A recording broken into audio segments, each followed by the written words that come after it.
Deus amou o mundo de tal maneira. Veja, o apóstolo João não consegue descrever o amor de Deus, a imensidão do amor que Deus tem por cada um de nós. Ele tem um amor tão grande, que o apóstolo João não consegue descrever Ele vai passar por a imensidão do amor que Deus tem por cada um de nós. E eu quero mostrar para vocês outro texto, certo? Outro texto que tem conexão, que está ligado a João 3,16. Vamos lá para pertinho. Novamente eu peço aos irmãos que ajudem. Vamos, 1 João. Tá certo? 1 João. Vamos lá. Pronto? 1 João, capítulo 3, verso 1. Vamos ler juntos novamente. Como é que diz aí? Vede que grande o quê? Nos tem concedido quem? Vamos lá, gente? Todo mundo junto? Vede que grande amor nos tem concedido quem? Ao ponto de sermos chamados o quê? Filhos de Deus. Olha que coisa maravilhosa. E de fato somos filhos de Deus. Por essa razão o mundo não nos conhece, porquanto não conheceu a Ele mesmo. Veja que coisa maravilhosa. Vede que grande amor nos tem concedido o Pai, ao ponto de sermos chamados filhos de Deus. Esse é o amor que Deus tem por cada um de nós. É o amor que Deus tem por cada um. Não importa quem você seja, não importa o que você fez ou deixou de fazer, Deus ama você. Amém. Deus ama cada um de nós. E o desejo dele, como diz lá em João 3,16, certo? Deus amou o mundo de tal maneira que deu o seu Filho. Olha, o que foi que Deus fez? Ele deu. E ele deu quem? Ele deu o seu Filho. E quem é o Filho de Deus? Jesus Cristo. O céu concedeu o maior de todos os presentes que ele poderia dar. O céu concedeu o próprio Filho de Deus. Há presente maior do que esse para nós? Há presente maior do que o céu dá para nós, o Filho de Deus? Não existe ovo de Páscoa que se iguale ao presente que o céu concedeu a cada um de nós. O céu concedeu para o mundo o Filho de Deus. Foi esse o presente que o céu concedeu para mim e para você. O maior de todos os presentes. Amém. Nada nesse mundo pode se igualar. Agora a pergunta é: você aceita o presente que Deus deu para você? Você aceita o presente que Deus concedeu para você? Porque o presente que Deus deu para você foi o Filho dele. Você aceita Jesus Cristo? Esse é o presente que Deus concedeu. Foi Jesus Cristo. Vamos repetir o verso. Porque Deus amou o mundo de tal maneira que deu o seu Filho unigênito, único, para que todo aquele que nele crê não pereça, mas tenha o quê? A vida eterna. Deus quer nos dar a vida eterna. Deus quer conceder a vida eterna para nós. Amém. Não, nada nesse mundo se iguala à vida que Deus quer dar para você. Porque que tipo de vida nós temos aqui? Né? Nascemos, crescemos, envelhecemos e morremos. Essa é a vida que esse mundo tem. Mas a vida que Deus quer conceder a cada um de nós é o quê? É a vida eterna. Essa é a vida que Deus quer nos conceder. Aí a pergunta que talvez você possa fazer agora é: e o que é que eu faço para alcançar a vida eterna? O que é que eu faço para alcançar a vida eterna? Vamos abrir nossas Bíblias novamente no livro de Atos. Ainda tem gente procurando. Atos capítulo 2, 38, 37 e 38. Atos capítulo 2, o verso 37 e 38. Amém? Amém. Pronto? Podemos ler? Veja o que diz. Acompanhe junto comigo.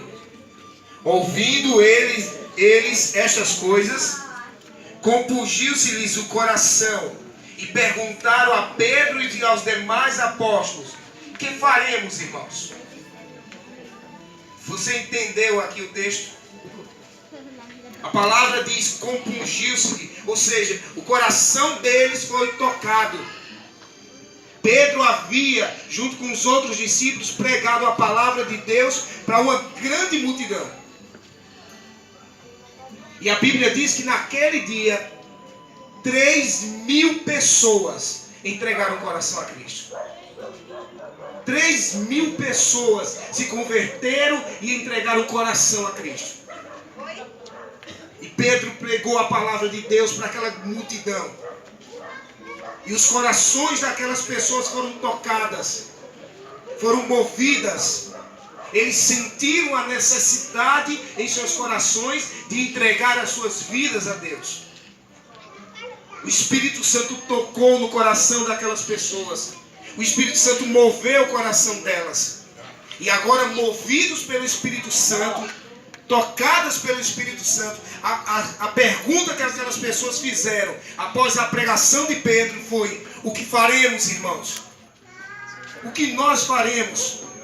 Talvez essa seja a sua pergunta essa noite. O que eu vou fazer? Que decisão eu vou tomar? Que caminho eu vou seguir? Quais escolhas eu vou fazer? Como eu vou resolver esse ou aquele problema? E aquelas pessoas naquele dia fizeram também essa pergunta: o que faremos, irmãos? E sabe qual foi a resposta de Pedro? Veja o verso 38. Vamos ler? Verso 38. Atos 2, 38. Respondeu-lhe Pedro: arrependei-vos e cada um de vós seja batizado em nome de Jesus Cristo. Para o quê? Para a remissão dos vossos pecados. E recebereis o quê?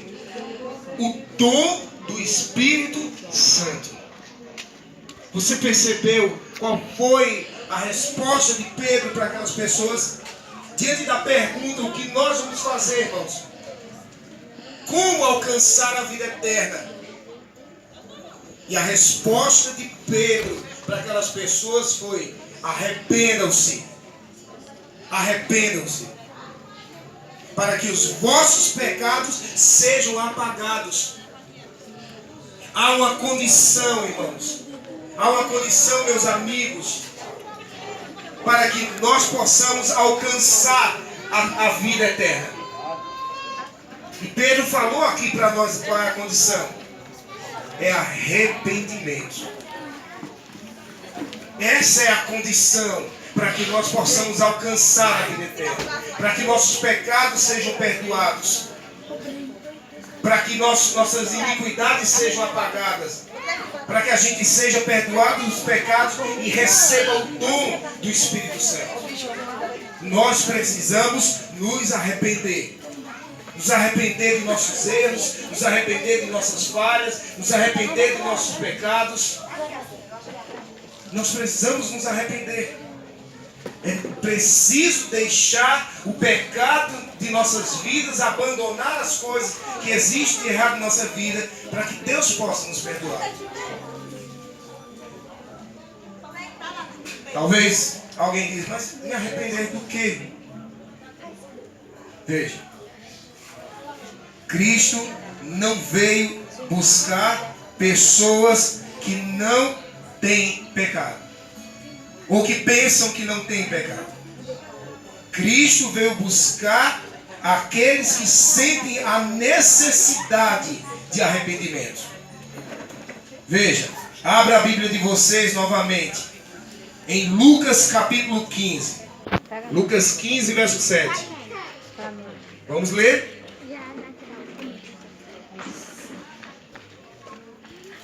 Lucas capítulo 15, o verso 7. Veja o que diz a palavra de Deus. Digo-vos, assim haverá maior júbilo aonde? No céu. Por quem? Por um pecador que faz o quê? Que se arrepende. Do que por 99 justos que não necessitam de quê? Arrependimento. De arrependimento. Como se eu tô cravando. Haverá alegria no céu por um pecador que se arrepende. Haverá alegria no céu por uma pessoa que sente a necessidade de arrependimento. Haverá alegria no céu por aqueles que percebem que necessitam de um Salvador para poderem serem salvos. Haverá alegria no céu por aqueles que reconhecem que precisam de Cristo em suas vidas. Haverá alegria no céu. É por esses que o céu se alegra, por aqueles que se arrependem. E o que seria arrependimento? Arrependimento é uma tristeza pelo aquilo que nós fazemos de errado. Isso é arrependimento.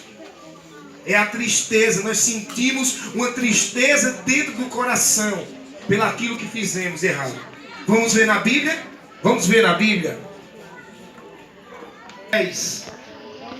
2 Coríntios, capítulo 7, verso 10.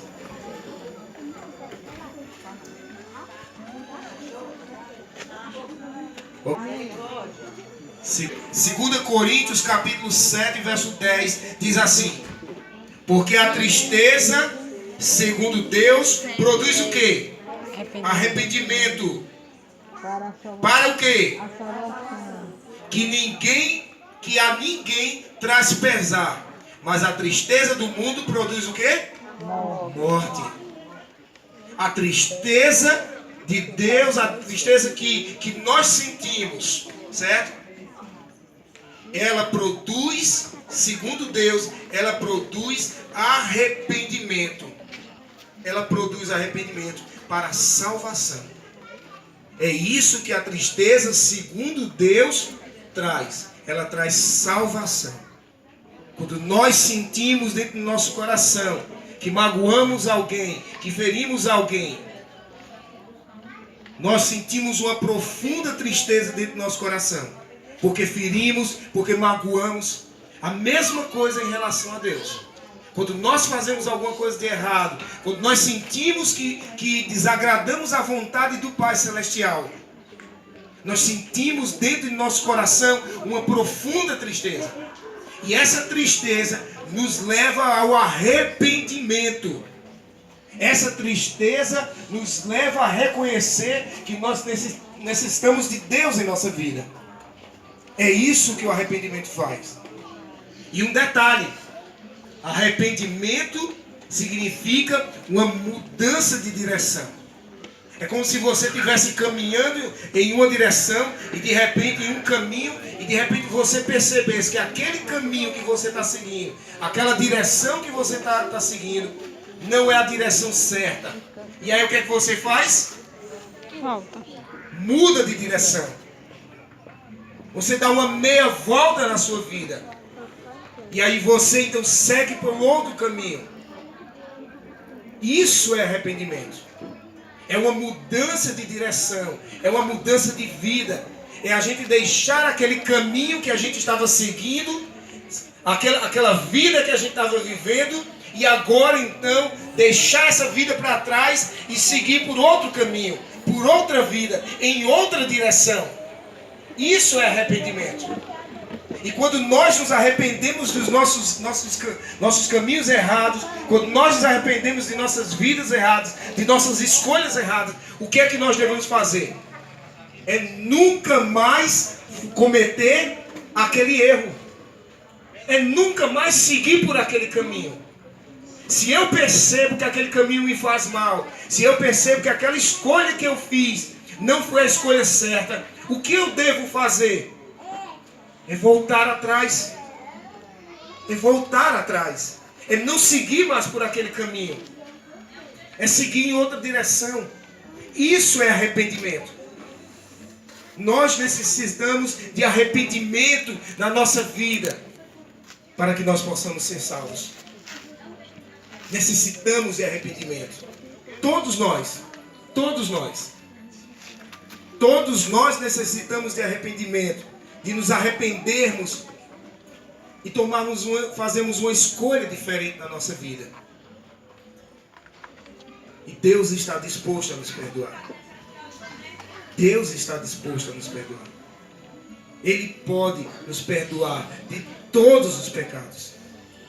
De todos os pecados. Ele ama a cada um de nós. Veja, novamente eu peço a vocês que abram suas Bíblias e os irmãos aí me ajudem aí, nossos visitantes, nossos amigos.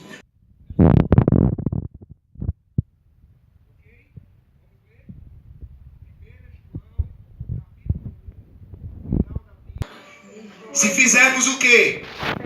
Se confessar. Vamos ler juntos? Se o quê? Ele é o quê? E justo. Para fazer o quê? De quê? Perdoar o quê? Os pecados. E nos purificar o quê? Olha, deixa eu perguntar uma coisa, falar aqui bem baixinho para vocês. Bem baixinho. Existe alguma palavra, ou melhor, existe, quando eu digo toda, alguma coisa ficou de fora? Quando eu digo assim, vou levar todas essas cadeiras, alguma cadeira ficou de fora? Não. Então quando Deus diz assim, nos purifica de toda injustiça, alguma injustiça, algum pecado ficou de fora? Por isso não importa o que você tenha feito de errado. Deus não está preocupado com o seu passado. Deus não está preocupado com o seu passado. Não há interesse de Deus em relação àquilo que aconteceu de ontem para trás. Ele não está preocupado com o seu passado. Sabe qual é a preocupação de Deus? É com o agora, com o amanhã. É com isso que Deus está preocupado. Porque Deus, ele apaga todos os nossos pecados. Não importa o que você tenha feito. Não importa quão longe você tenha ido ou se sinta longe de Deus. Ele pode nos perdoar. E a palavra dele nos garante que há perdão para todos os pecados. Mas o que nós precisamos fazer é nos arrepender. É nos arrepender. É sentir dentro de nosso coração a necessidade de um Salvador. E nós temos um Salvador. Nós temos um Salvador que nos ama, que deu a vida dele sobre a cruz, que derramou o seu sangue sobre a cruz. E por que Jesus derramou o seu sangue sobre aquela cruz? Por amor a cada um de nós. Porque Ele quer nos salvar. Porque Ele quer que a gente se salve. Muitas pessoas, e eu vou encerrar com esse verso, tá certo? Muitas pessoas se perguntam, por que Jesus ainda não voltou? Né? Porque Ele prometeu voltar. Ele prometeu que um dia iria voltar. Não é isso? Nós não aprendemos, né? Né, minha querida? Aprendemos, nossos pais, nossos avós, todos eles nos ensinaram que um dia Jesus ia o quê? Voltar. E por que Jesus não voltou ainda? Vamos ver na Bíblia para a gente encerrar. Lá, 1 Pedro. Jesus ainda não voltou. 2 Pedro, não retarda. Olha aí, olha. Ele não atrasa. Ele sabe o tempo que? O tempo certo para a sua vinda.